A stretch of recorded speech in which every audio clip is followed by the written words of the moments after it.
Lifers mungkin Anda juga bingung ya antara side job dengan main job.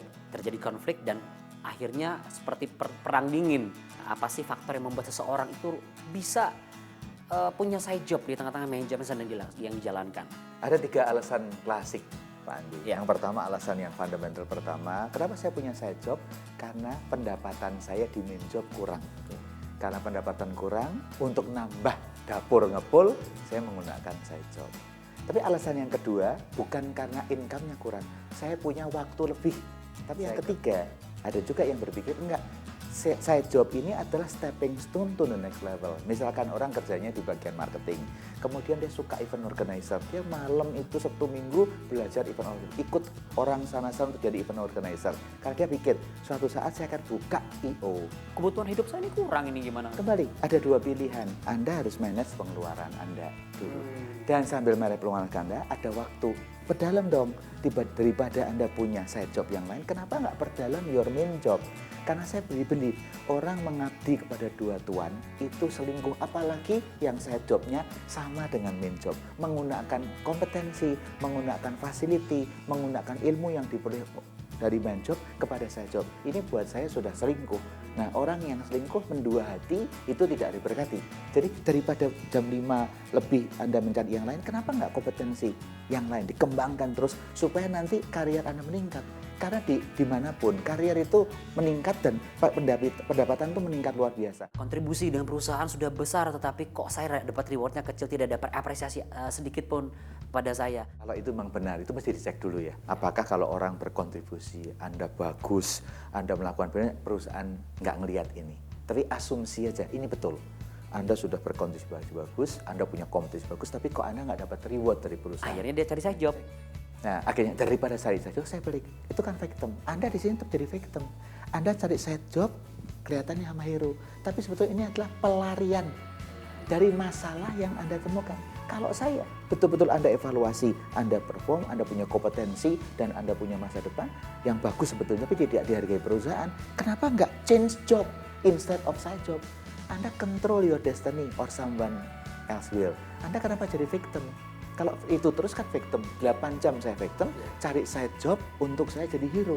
Kalau saya nggak mau, sudah kalau emang nggak dihargai, saya punya alternatif lain kok. Kalau orang punya kompetensi, punya kontribusi kan nggak takut tidak dapat pekerjaan yang lain.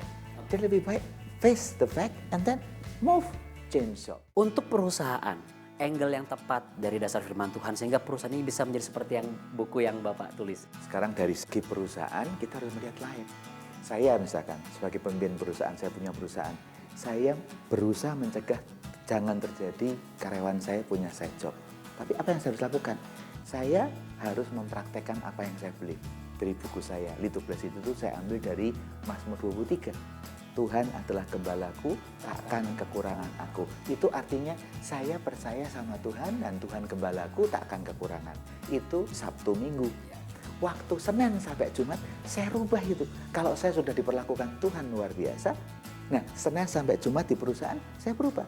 Saya berkata, aku adalah gembalamu, Parno, Suratman, Desi, takkan kekurangan kamu.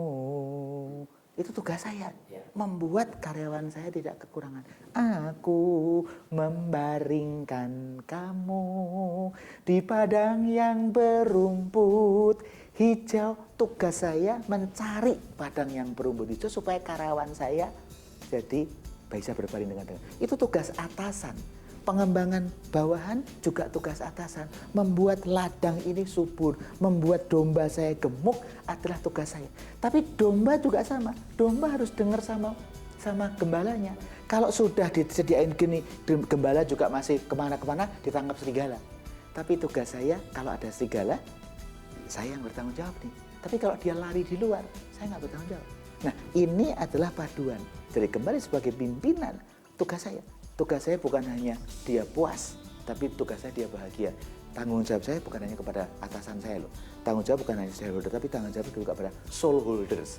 Jadi saya punya anak buah, itu bukan hanya ke shareholder, tapi soul holder. Sama Tuhan ini. Dipercayakan orang-orang itu kepada saya untuk saya gembala. Supaya hidupnya, tubuhnya bahagia, tubuhnya dapat uang yang bagus, jiwanya bahagia, spiritnya benar. Ini tugas seorang leaders yang membuat kita komplit karena dia adalah human, bukan resources. Banyak atasan lihat bawahannya tuh resources, bukan human. Kalau human, dia punya tubuh, gaji harus dipenuhin, facility juga harus dipenuhin. Karena dia punya anak sekolah, istri, dia punya jiwa, disenangkan, bahagia, senang kerja tuh kalau masuk kantor tuh happy sekali pengen masuk kantor. Karena jiwanya bagus, spiritnya juga tidak diajari yang jelek. Jadi tugas kita loyal kepada perusahaan kita, lakukan yang terbaik, pasti nanti Anda bisa berkembang. Nah kemudian yang kedua, kalau masih rasanya kok kurang, manage your pengeluaran. Hati-hati dengan pengeluaran Anda. Jadi jangan punya side job itu pelarian. Jangan punya side job karena Anda victim di yang pertama. Anda harus jadi vektor. Tapi saran saya yang kedua juga, kalau Anda atasan, perhatikan bawahan Anda. Jangan sampai mereka kekurangan sehingga mereka punya side job. Tugas kita memberikan yang terbaik. Tapi kalau kita sudah memberikan terbaik dan masih banyak domba-domba kita, bawahan kita kok kekurangan, Anda educate bagaimana cara memanage keuangan keluarga mereka. Ingat, mereka adalah orang-orang yang dipertanggungjawabkan sama kita. Ini tugas kita bersama. Jadi gabungan atasan yang baik, gembala yang baik, dengan domba yang baik akan membuat main job dan side job itu tidak jadi konflik. Engkau boleh punya side job kalau itu karier. Side job Anda betul-betul nyanyi, wong Anda di sini sebagai marketing, penyanyi, atau Anda pengen jadi event organizer atau apapun, tapi nanti suatu saat saya ingin jadi usaha seperti itu stepping stone, lakukan. Tapi kalau yang bukan itu, stay kepada satu Tuhan. Percayalah loyal, jangan moonlighting, jangan selingkuh. Tuhan akan memberkati. Ingat, kalau Anda melakukan yang baik, lebih banyak dari ada yang terima. Suatu saat Anda akan menerima lebih banyak dari apa yang Anda dapatkan. Ingat, Gusti ora sare. Tuhan akan memperhatikan akan perjalanan hidup Anda.